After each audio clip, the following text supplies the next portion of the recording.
हाँ, तो प्रश्नावली 13E का क्वेश्चन नंबर 5 हल करने के बाद आज के इस लेक्चर में हम स्टार्ट करते हैं क्या, क्वेश्चन नंबर 6, जिसमें क्या कहा गया बच्चों, एक अर्धगोलीय प्याले, प्याले का मतलब एक कटोरा है जैसा पात्र होता है, ठीक है ना। एक अर्धगोलीय प्याले में कितना पानी आएगा जिसका आयतन 6 जिसका व्यास दिया है ये 6.3 सेंटीमीटर है, ठीक है ना।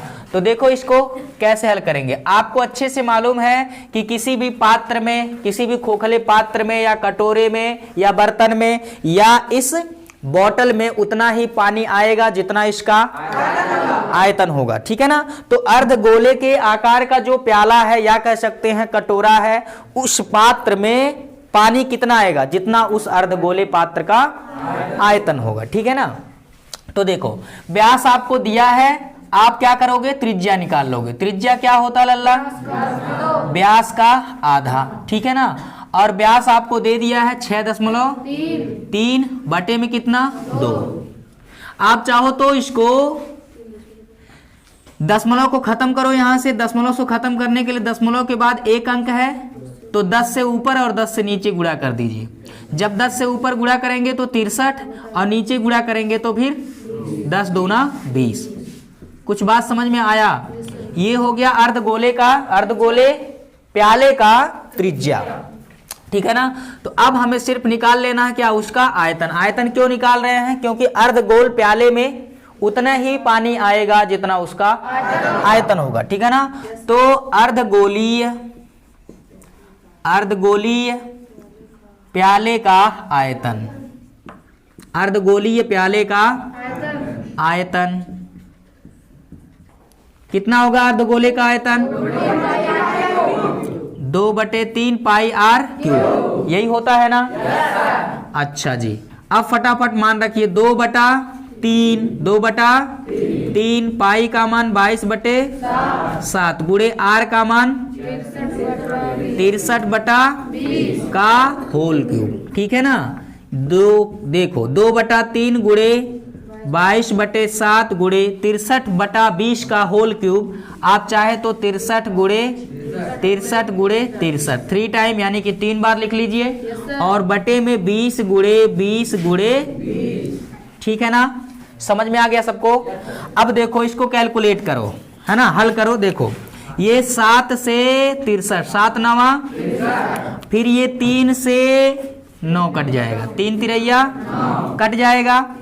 अच्छा 2 से काटो, 2 दहाई 20, ठीक है ना। फिर 2 से काटो, 11 दूना 22, ठीक है, 10 दूना 20। नहीं समझे क्या, ये 2 से कटेगा 11 दूना 22 और ये 20 कटेगा तो 10, बोलो आएगा। अच्छा जी, अब देखो थोड़ा सा यहाँ बहुत छिच्छी हो गया, इसको थोड़ा सा लिख लेते हैं। देखो यहाँ क्या मिलेगा, 11, यहाँ कितना है 11 गुणे 63 और गुणे 63 और गुणे वहां 3 और बटे में कितना 10 गुणे 10 गुणे 20। ये जो 20 है बाबू इसको ऐसे लिख लो, कैसे लिख लो, 2 गुणे 10। समझ में आया। अब चलो गुणा करते हैं।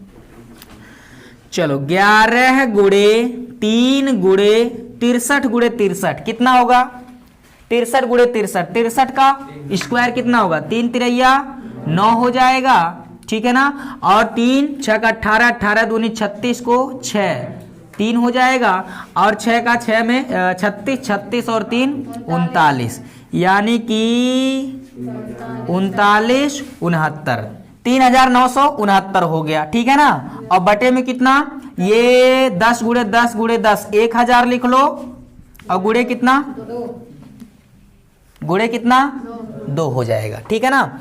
अब इसको क्या लिखोगे, गुणा तो करना पड़ेगा बाबू, गुणा कर लेते हैं। चलो देखो 3 का इसमें गुणा, 3 9 27, 2 बच गया, 3 6 के 18 और 2 20, 2 बच गया, 3 9 27, 27 और 2 29, फिर 2 बच गया, 3 तिरैया 9 और 2 11।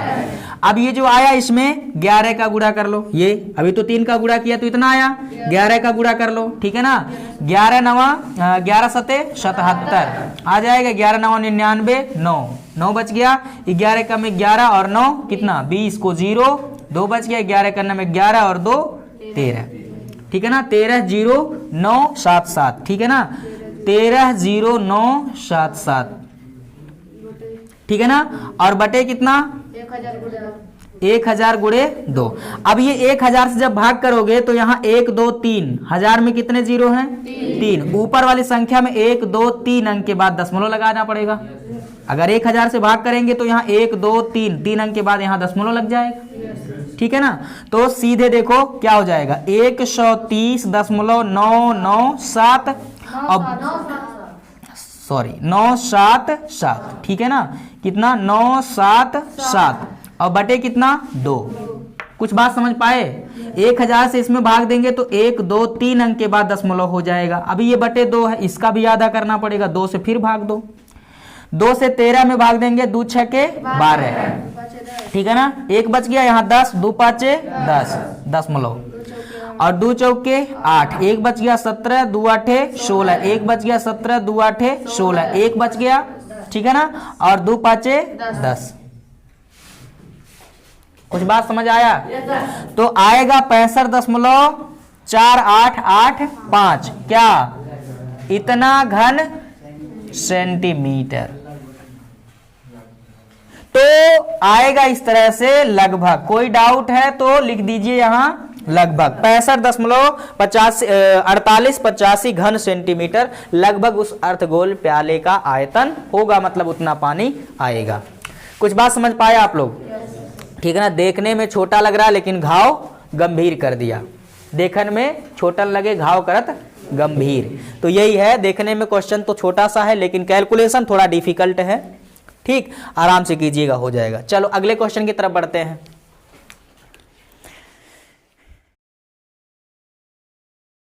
चलो बच्चों, अगला और मजेदार क्वेश्चन क्या है जो आपको दिया गया है।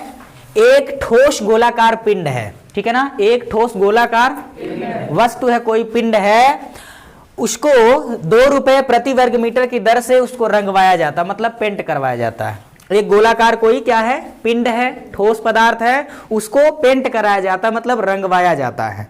और उसको रंगवाने की जो दर है वो 2 रुपए प्रति वर्ग मीटर, मतलब 1 वर्ग मीटर का जो खर्च आता है वो 2 रुपए लगता है। और इस तरह से उस गोलाकार पिंड को संपूर्ण रूप से जब पेंट कराया जाता है, रंगवाया जाता है, तो कुल 308 रुपए, कितना 308.00 का मतलब 308 रुपए कुल लागत लगता है। हमसे पूछा जा रहा है कि उस गोलाकार जो पिंड है उसकी त्रिज्या क्या होगी।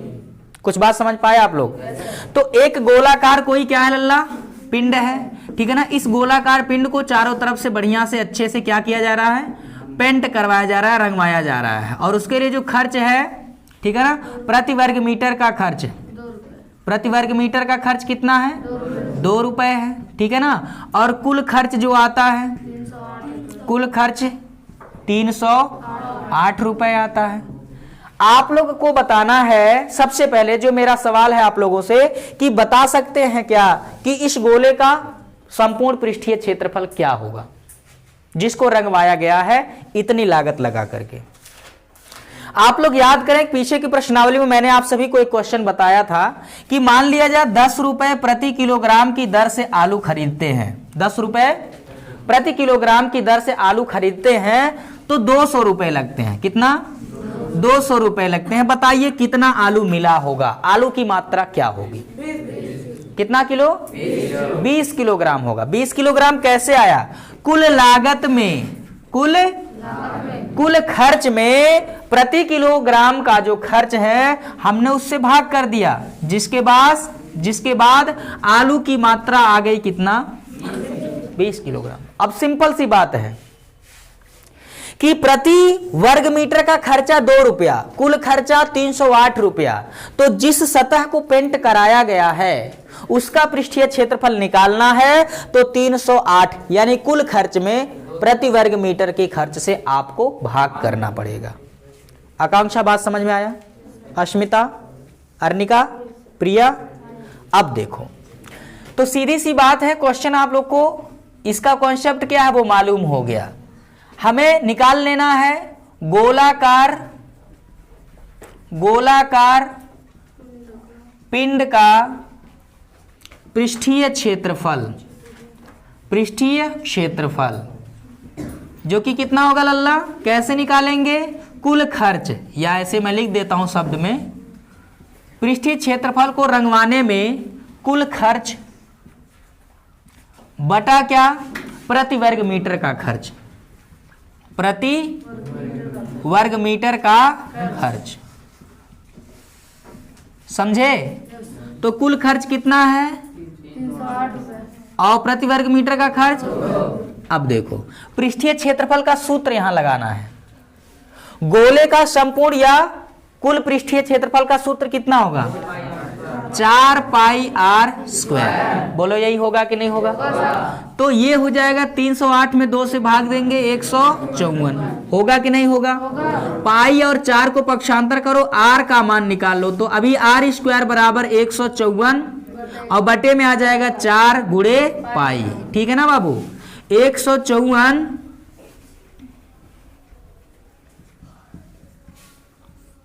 बटे 4 गुणे पाई का मान 22/7। ठीक है ना। अब ये देखो क्या होगा, यहां से 22 साते 154, ये पहली गुणे चौथी से 7 ऊपर जाएगा, बोलो जाएगा। तो ये आ जाएगा 7 ऊपर जाएगा, 7 गुणे 7 बटा 4, यही ना मिलेगा, बटे 4 मिलेगा। अब ये किसके बराबर आ रहा है, आर स्क्वायर के बराबर। यहां देखो बाबू 7 गुणे 7 49/4 होगा। या आप ऐसे कह सकते हो कि ऊपर 7 गुणे 7 और नीचे 2 गुणे 2, 4 को 2 गुणे 2 लिख सकते हैं, यानी 7/2 का होल स्क्वायर, बोलो लिख सकते हैं। 7 का स्क्वायर 7 गुणे 7, 2 का स्क्वायर 4, 2 गुणे 2 कितना होगा 4। सत्यम समझ में आया। तो अब क्या करेंगे, दोनों पक्षों का वर्गमूल ले लो। वर्ग को खत्म करना है तो क्या करेंगे, वर्गमूल लेने पर, और वर्गमूल जैसे ही लेंगे वर्ग खत्म हो जाएंगे। r बराबर 7/2 सेंटीमीटर, 7/2 मतलब 3.5, यानी कि 3.5 सेंटीमीटर होगा क्या, उस पिंड की त्रिज्या। क्या ये हार्ड है, थोड़ा सा यही कॉन्सेप्ट आपको लगाना है कि पृष्ठीय क्षेत्रफल को पेंट कराने में कुल खर्च अगर 308 रुपए आता है और प्रति वर्ग मीटर का खर्च अगर 2 रुपए है, तो कुल पृष्ठीय क्षेत्रफल अगर निकालना है तो कुल खर्च में प्रति वर्ग मीटर के खर्च से भाग करेंगे, तो उस पिंड का, उस गोलाकार पिंड का संपूर्ण पृष्ठीय क्षेत्रफल मिल जाएगा जो पेंट कराया गया है। बाकी तो गोलाकार पिंड का संपूर्ण पृष्ठीय क्षेत्रफल का सूत्र आपको मालूम होना चाहिए, 4 पाई आर स्क्वायर होता है। तो 4 पाई आर स्क्वायर बराबर 308/2। बाकी कैलकुलेशन कैसे किया जा रहा है ये तो आप लोग को बहुत अच्छे से मालूम है। चलिए नोट करिए, फिर अगले क्वेश्चन की तरफ चलते हैं।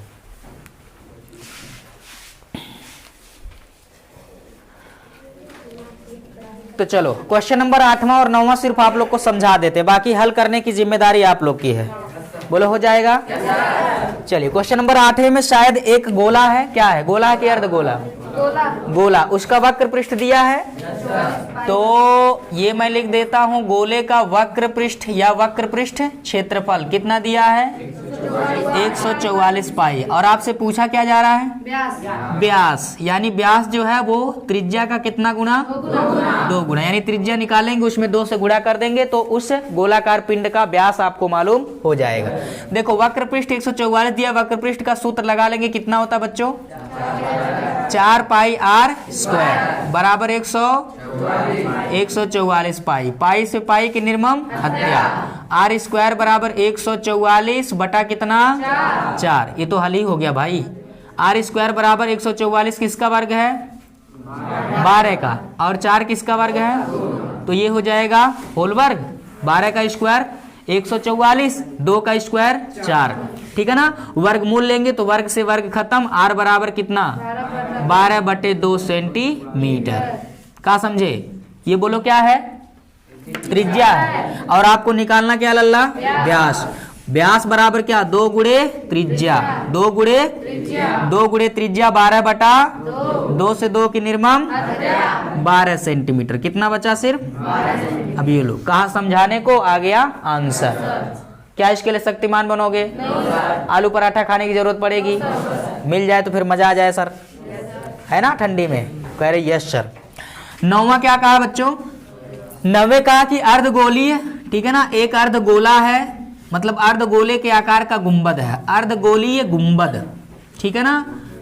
इसका व्यास दिया है, क्या दिया लल्ला? कितना? 12 मीटर दे दिया है। और उसके वक्र पृष्ठ को रंगवाने की जो खर्च दिया है प्रति वर्ग मीटर, है ना, प्रति वर्ग मीटर का खर्च दे दिया गया। कितना? प्रति वर्ग मीटर का खर्च 1.75 रुपए, यही ना दिया है। तो आपसे पूछा जा रहा है कुल खर्च कितना होगा, यही ना। चलो सिंपल सी बात है, इसको हल कैसे करना है? व्यास दिया गया है तो उसकी त्रिज्या निकाल लीजिए। त्रिज्या कितना होगा? व्यास 12 है तो त्रिज्या व्यास का आधा यानी 12 का आधा 6 मीटर। बोलो होगा कि नहीं होगा? अब जो गुंबद है उसके वक्र पृष्ठ को, मतलब ऐसे कोई गुंबद है अगर, ठीक है ना, गुंबद है अगर ऐसे, ठीक है ना, ऐसे अगर गुंबद है तो इसको बाहर से ऊपर से क्या करवाया जाता बच्चों? पेंट करवाया जा रहा है। उसका खर्च कितना लगेगा? तो हम क्या करेंगे, इस गुंबद का वक्र पृष्ठीय क्षेत्रफल निकालेंगे और उसमें 1.75 रुपए से गुणा कर देंगे, जितना आएगा कुल खर्च हो जाएगा, ठीक है ना। तो हम निकालते हैं अर्धगोलीय गुंबद का व्यास, सॉरी अर्धगोलीय गुंबद का वक्र पृष्ठ। क्या निकालते लल्ला? वक्र पृष्ठ, ठीक है ना। अर्धगोले का वक्र पृष्ठ कितना होता है? 2 पाई आर स्क्वायर, 2 गुणे पाई दिया है 22/7, ठीक है ना। आर का मान कितना? 6 का स्क्वायर, ठीक है ना। तो 2 ऐसे गुणा कर लो, 2 गुणे 22, 6 का स्क्वायर 36 और बटा कितना? 7। इतना वर्ग मीटर होगा क्या? अर्धगोलीय गुंबद का वक्र पृष्ठ, ठीक है ना। अब गुणा मैंने नहीं किया, 2 गुणे 22 गुणे 36/7। बोलो बात समझ में आया? अब आपको क्या कर लेना बाबू? कुल खर्च निकालना है। 1 वर्ग मीटर का खर्च 1.75 रुपए, सिर्फ 1 वर्ग मीटर का खर्चा उतना है। 2 वर्ग मीटर का निकालना है तो उसमें 2 का, 3 वर्ग मीटर का निकालना तो उसमें 3 का, यानी जितने वक्र पृष्ठीय क्षेत्रफल या जितने वर्ग मीटर क्षेत्र को पेंट कराने में खर्च निकालना है तो उसमें से गुणा करते जाओगे। 100 वर्ग मीटर का निकालना है तो उसमें 100 से गुणा कर दोगे। अब हमारे पास इतने वर्ग मीटर हैं, कितने आदमी थे, इतने वर्ग मीटर अल्लाह, इतने वर्ग मीटर को पेंट कराने में खर्चा कितना लगेगा? इसमें आप गुणा करा दोगे किसका? 1.75। सिंपल है। क्या ये हार्ड है, मुश्किल है, आसान है? बिल्कुल आसान है, ठीक है ना। तो मैं लिखता हूं नीचे कुल खर्च, ठीक है ना। इस पृष्ठीय क्षेत्रफल को पेंट कराने में कुल खर्च कैसे निकालेंगे? 2 गुणे 22 गुणे 36/7 में गुणा कर देंगे 1.75 रुपए। समझ में आया? बोलो आया? हो जाएगा। ये 7 से इसकी निर्मम हत्या कर दोगे क्या? बोलो 7 दूना 14, 3 बच गया, यहाँ 35, 7 पाँचे कितना आएगा? 0.25, 0.25। समझ में आया? अब क्या करेंगे? गुणा कर लेंगे। कैसे गुणा करेंगे बाबू? 2 से गुणा करा दिया, इसमें 25 दूना 50, 0.5 या 0.50 हो जाएगा। और 22 का इसमें 22 छक्के 132 को कितना? 2 कितना? 13 बच गया। 22 तिया 66 में 13 जोड़ दीजिए, कितना हो जाएगा? 79, ठीक है ना। 792 हो गया और गुणे 0.5, इसमें गुणा करवा लो फटाफट। 5 दूना 10 को अंडा हासिल डंडा, 5 9 45 और 1 46 को 6, कितना बच गया? 4, 5 7 35, 35 और 4 39, ठीक है ना। एक अंक के बाद दशमलव लगा लो, ऐसे हो जाएगा। तो कितना आया? 396 रुपए। अब बताइए क्या ये हार्ड था? बिल्कुल नहीं। वक्र पृष्ठीय क्षेत्रफल निकालो और उसमें 1.75 का गुणा कर दो। बाकी अगर गुणा गड़ी करने आता तो बल्ले बल्ले, नहीं तो कल्ले से, निकलने से काम थोड़ी चलेगा, कल्ले से पूछ ले, ठीक है ना। तो आई होप ये भी आप लोग को समझ में आ गया होगा, ठीक है ना। चलिए अगले और 10वें क्वेश्चन की तरफ बढ़ते हैं। हाँ तो देखो क्वेश्चन नंबर 10, क्वेश्चन नंबर 10, इसको मैंने ये देखो गोले गोले, ऐसा तो बचपन में आप लोग बहुत बनाए होंगे, होले होले, है ना, बनाए होंगे कि नहीं बनाए होंगे। क्वेश्चन नंबर 10 क्या कह रहा लल्ला, एक बड़ा सा गोला है, किसका गोला है, लोहे का, लोहे का एक बड़ा सा क्या है, गोला है। अब इस गोले को पिघला करके 3 छोटे छोटे गोलियां बना दी जाती हैं, एक बड़ा सा गोला और इसको पिघला करके 3 1 2 3 छोटे छोटे गोलियां बना दी गई। इतनी बात समझ में आया? पहले गोले का व्यास यानी बड़े वाला जो गोला है उसका व्यास 3 सेंटीमीटर, दूसरे गोले का व्यास 2.5 सेंटीमीटर और इस दूसरे का 1.5 सेंटीमीटर। जो तीसरी वाली गोली है उसका व्यास आपको निकालना है। इस क्वेश्चन का सबसे पहला और सबसे महत्वपूर्ण कॉन्सेप्ट यह है लल्ला कि जैसे हम लोगों ने बेलन वाले में पढ़ा था कि एक बेलन को पिघला करके छोटे छोटे बेलन अगर बना दिए जाए, ठीक है ना, तो एक चीज, एक जो उसका गुणधर्म है वो है आयतन, है ना, वो नहीं बदलता। एक धातु को, जैसे आपने आटे की एक बड़ा सा गोला लिया और उसको तोड़ तोड़ करके छोटे छोटे गोलियां बना दिए, तो छोटे छोटे गोलियों को अगर जोड़ोगे तो बड़ा सा गोला बन जाएगा कि नहीं बन जाएगा।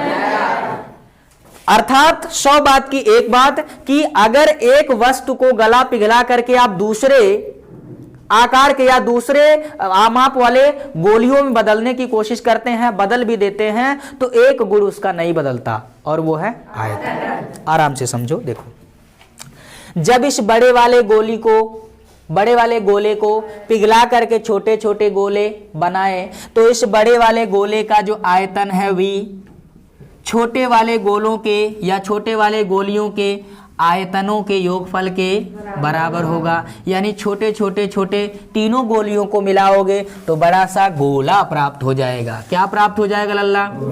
गोला प्राप्त हो जाएगा। समझ में आया कि नहीं आया? बोलो। अब ये व्यास दिया लल्ला, त्रिज्या निकालो। त्रिज्या व्यास का आधा होगा, ठीक है ना। तो इसको मैं मिटा देता हूं, अभी लिख लेना, ठीक है ना। ये देखो इसकी त्रिज्या कितना होगा, ये व्यास दिए है ना, व्यास का आधा यानी 3/2। इसकी त्रिज्या मान लो R1, इसकी त्रिज्या R2 और इसकी त्रिज्या R3।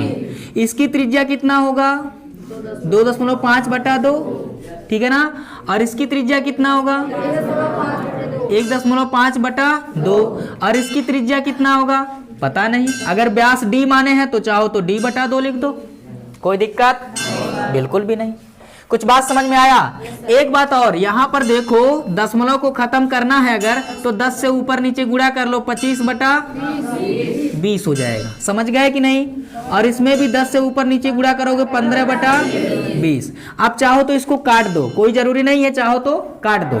काट दिया जाए तो कितना आ जाएगा 5 × 5 = 25 और 4 × 5 = 20, 3 × 5 = 15, छिच्छी 3 × 5 = 15, 4 × 5 = 20। यानी कि R1 बराबर 5/4 सेंटीमीटर, R2 बराबर 3/4 सेंटीमीटर और बाकी R3 आपको तो निकालना ही है। R3 कितना D/2। बोलो, बात समझ में आया? अब सीधे बड़े वाले गोले का आयतन V बराबर, सीधे मैं लगा रहा हूं, बड़े वाले गोले का आयतन V बराबर तीनों छोटे गोलियों का आयतन V1 + V2 + V3। समझ में आया? अब गोले के आयतन का सूत्र लगाओ। गोले के आयतन का सूत्र 4/3 πr नहीं होगा क्या? बराबर पहली गोली का आयतन 4/3, वही गोली है, गोला है, उसका आयतन 4/3 πr³। लेकिन लल्ला त्रिज्या क्या है पहले वाले का? R1, तो यहां लिख लिया R1। फिर दूसरे वाले का आयतन 4/3 πr³। ये दूसरे वाले की त्रिज्या R2 है। समझ में आया? और फिर तीसरे वाले गोली का आयतन 4/3 πr³, ये R3³ होगा। बोलो, होगा? क्वेश्चन का कॉन्सेप्ट समझ में आया कि अगर एक बड़े वाले गोले को पिघला करके 3 या 3 से अधिक कितना भी गोले बना देंगे आप लोग, बड़े वाले गोले को पिघला करके अधिक गोले बनाएंगे तो सभी गोलों का आयतन इस बड़े वाले गोले के आयतन के क्या होगा, बराबर। और ऐसा आगे इसी प्रश्नावली में क्वेश्चन आप लोग को मिलेगा कि 3-4 छोटी छोटी गोलियां हैं, 2-3 छोटी छोटी गोलियां हैं, उनको पिघला करके एक बड़ा सा गोला बनाया गया, तो तीनों गोलियों का आयतन बराबर बड़े वाले गोले का आयतन। कुछ बात समझे? तो इतनी बात याद रखना है। अच्छा जी, कमाल हो गया। 4/3 पाई आर क्यूब, इसमें से देखो 4/3 पाई, 4/3 पाई, 4/3 पाई, सब में से कॉमन हो जाएगा लल्ला, बोलो 4/3 पाई सब में से कॉमन। क्या बचा यहाँ, R1 का क्यूब प्लस यहाँ बचेगा R2 का क्यूब प्लस यहाँ बचेगा R3 का क्यूब, बोलो बचेगा। ये 4/3 पाई, 4/3 पाई गुणा में है, पक्षांतर करेंगे सब बटे में, ये कचार कट जाएंगे, अरे 3 भी कट जाएगा। यहां बचेगा सिर्फ R क्यूब बराबर R1 क्यूब, ठीक है ना, plus R2 cube plus R3 cube. इतनी बात समझ में आया? मान रखो R का मान कितना, 3/2 का क्यूब, समझ में आया। R1 कितना, 5/4 का क्यूब, R2 कितना, 3/4 का क्यूब, R3 कितना, D/2 का क्यूब। बोलो बात समझ में आया? अच्छा, 3 का क्यूब 3 3 9 3 और 2 का क्यूब बराबर 5 का क्यूब 4 का क्यूब, ठीक है ना, प्लस 3 का क्यूब 4 का क्यूब प्लस D क्यूब और बटा 2 का क्यूब, समझे? अच्छा, अब देखो 27/8 बराबर, दोनों का हर समान है लल्ला, दोनों का हर क्या है, समान है, तो बीच के चिन्ह अनुसार अंश को जोड़ लेंगे। 125 में जोड़ लेंगे कितना, 27 को, ठीक है ना, तो कितना हो जाएगा, 152 होगा क्या, 152 और प्लस D क्यूब बटा 8। बहुत लंबा हो गया सर। अब देखो, कब देखो, अब देखो, इधर से दिखाते हैं। देखो ऐसे लिख दे, 27 बटा कितना, 8, ये प्लस में है, बराबर के उस पार ले जाएंगे, माइनस में 152 बटा कितना, 64 और बराबर कितना, D क्यूब बटा 8। बोलो बात समझ में आया? बोलो। अब 8 और 64 का लय से कितना होगा, 64 हो गया, ऊपर कितना है, 27। अब इसमें गुणा करेंगे, 64 में 8 से भाग देंगे, 64 में 8 से भाग देंगे, 8 आएगा, यानी 8 का गुणा कर देंगे, माइनस 152 गुणे 64 में 64 से भाग देंगे, 1 आएगा, गुणे 1 हो जाएगा, बराबर D क्यूब बटा कितना लल्ला, 8। तो यह आ जाएगा 8 7 56, ठीक है ना, 8 दूना 16, 16 और 5 21, 216 माइनस 152 बटा कितना, 64 बराबर D क्यूब और बटा कितना, 8, ठीक है ना। 8 से 64 कट जाएगा, सब बटे पूरे बटे में है, तो 8 8 64, कोई दिक्कत? यहाँ घटा लो, 6 में से 2 जाएगा 4, ठीक है ना, 11 में से 5 जाएगा 6, ठीक है ना, और 1 में से 1 जाएगा अंडा, और बटे कितना, 8। नहीं समझे क्या? 216 माइनस 152 होगा 64 और बटे में कितना, 8 बराबर D क्यूब, 8 8 64, बाप रे बाप, यानी कि D क्यूब बराबर कितना आ गया, 8। 8 किसका क्यूब है, ये है 2 का क्यूब, ठीक है ना। घन मूल ले लो लल्ला, क्या ले लो, घन मूल लेने पर, घन मूल लेंगे, घात 3 खत्म, D बराबर कितना, 2 आ गया, D बराबर कितना, 2 सेंटीमीटर। लो जी, खोदा पहाड़ निकली चूहिया वो भी मरी हुई, ठीक है ना। चलो नोट कर लो, लंबा हो गया ना। एक कॉन्सेप्ट याद रखिएगा, और वो कॉन्सेप्ट ये है, ये ठीक है ना। कंपटीशन में या अन्य किसी एग्जाम में, वन डे एग्जाम यानी प्रतियोगी परीक्षा में अगर आप सवाल लगाओगे इस टाइप का, गोले पर आधारित, किस पर आधारित लल्ला, गोले पर आधारित अगर आप सवाल लगा, गोले के आयतन पर आधारित अगर आप सवाल लगाओगे, तो एक बड़ा सा गोला पिघला करके छोटे गोले बनाए गए, तो उनमें क्या संबंध होगा, बड़े गोले का आयतन बराबर छोटे गोलों का आयतन, ठीक है ना। तो सीधे आप लिखिएगा संबंध कैसे कि अगर बड़े गोले को पिघला करके छोटे गोले बनाए गए हैं तो बड़े गोले की त्रिज्या का क्यूब सभी छोटे गोलों के त्रिज्या के क्यूब के योगफल के बराबर, यानी सबसे बड़े वाले गोले की त्रिज्या का क्यूब बराबर बनी हुई जो गोलियां हैं पहले की त्रिज्या का क्यूब, दूसरे का क्यूब, तीसरी वाली त्रिज्या, ऐसे क्यूब कर देंगे। ये डायरेक्ट यहां पर रखेंगे त्रिज्याओं का मान और आप हल करेंगे तो गोले की त्रिज्या आपको मिल जाएगी। आई होप आप लोग को समझ में आ गया होगा। क्वेश्चन लंबा है, लंबा नहीं है, आपको समझने समझाने में लंबा हो गया, ठीक है ना। तो अभी फर्स्ट टाइम था, इसके बाद जब क्वेश्चन मिलेगा तो उसको मुस्कुराते हुए आप क्या कर दोगे, हल कर लोगे। बोलो हो जाएगा? तेज से बोलो, बोलो बोलो, नोट करो।